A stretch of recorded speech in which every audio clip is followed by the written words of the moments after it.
TorahBox.com pour la diffusion du judaïsme francophone vous retransmet un enseignement du Rav Mordechai Shriki. Bonne écoute et bon limoud.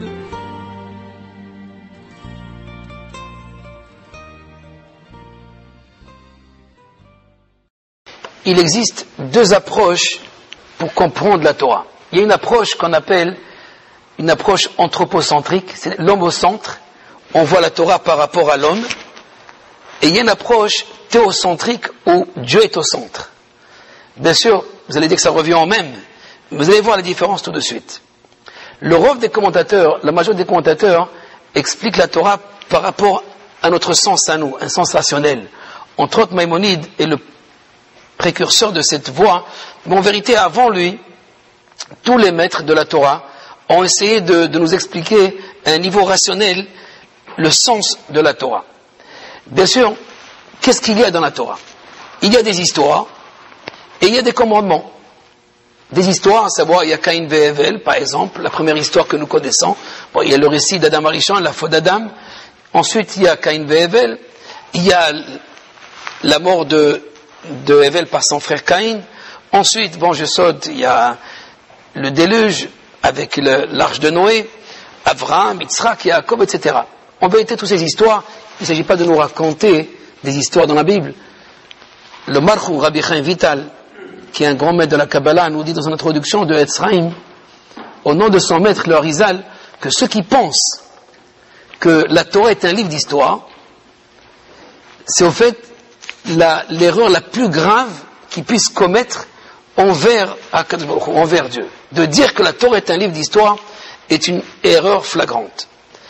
Parce que la Torah n'est pas un livre d'histoire. Et si apparemment la Torah relate donc certaines histoires, il faut savoir bien sûr, pour tout le monde, ces histoires viennent nous enseigner au moins une leçon morale, une leçon d'éthique, à savoir une manière comment se comporter. Mais la Torah aussi se veut être un livre de commandements, un livre où il y a des mitzvot, des ordres, des commandements, pour nous arranger, pour nous réparer, etc. Cependant, il y a une autre approche de la Torah. Une autre approche de la Torah, et cette approche que nous allons parler ce soir, il s'agit donc de l'approche théocentrique. L'approche où Dieu est au centre. Le Ikar, en vérité, c'est de retenir l'esprit divin qu'il y a dans la Torah.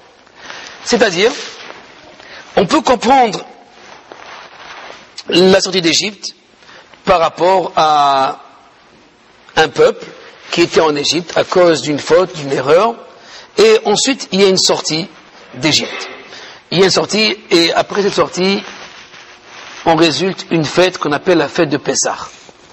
Mais si on s'arrête uniquement la sortie d'Égypte en tant qu'un peuple qui se trouve dans une terre qui ne lui appartient pas, ensuite sa sortie, ensuite une fête, en fait, on a diminué ou réduit toute la grandeur de la Torah. Mais en réalité, il ne s'agit pas seulement de la sortie d'Égypte ou de la matzah, comme nous allons le voir tout à l'heure, ou de la fête de Pessah. Mais en réalité, si je retiens uniquement la leçon de morale ou la leçon de la mitzvah du commandement que je dois m'appliquer à accomplir, alors j'ai réduit l'essentiel de la Torah.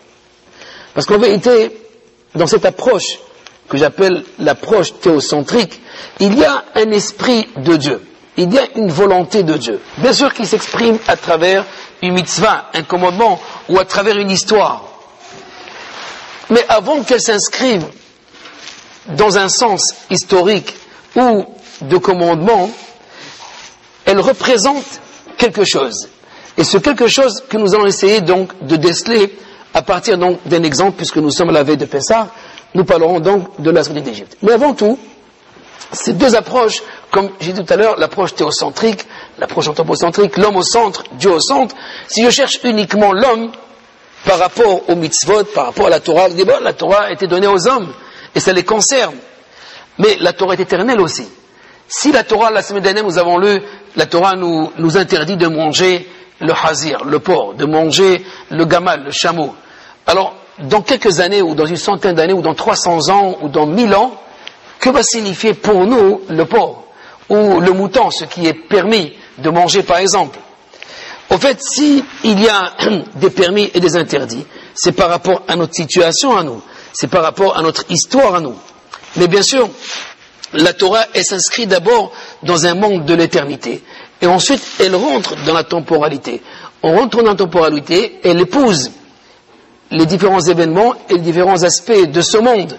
Donc dans ce cas-là, si je m'arrête uniquement à cette enveloppe, ce malbouche d'après le Harizal, à savoir l'histoire ou la mitzvah, le commandement ou la morale que je dois tirer, à savoir si je dis que la Torah elle vient prendre deux choses, le moussar, donc une manière de me comporter, et aussi un acte que je dois faire au nom d'Akadosh Baruch Hu, parce que c'est celui qui m'ordonne.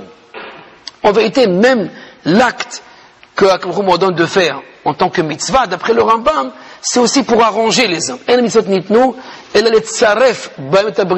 Rambam retient cet enseignement de nos maîtres, que les mitzvot n'ont été donnés que pour arranger, que pour astiquer, comme une pièce d'argent qui est remplie donc de saleté, de scorie, donc on l'astique, on la frotte pour retirer ces saletés. Donc nous sommes l'homme qui a d'Amra mené au Rav, un homme ressemble à une bête, et que s'il se laisse aller selon sa nature, il se comportera comme une bête. La Torah vient donc pour les arranger, pour arranger l'homme, pour arranger donc les hommes et la société.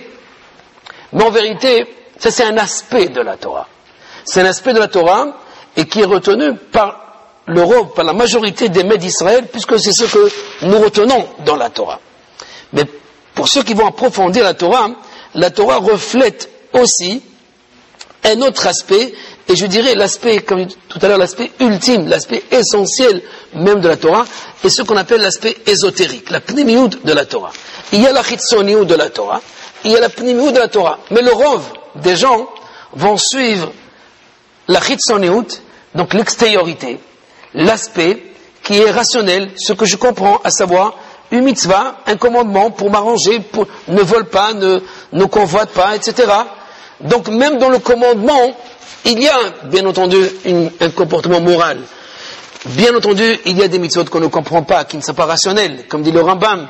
Et donc, il y a lieu parfois de chercher à comprendre aussi un sens rationnel selon Maïmonide. Mais, nous allons voir tout de suite que les mitzvot, d'abord, ont été donnés pour exprimer un esprit divin.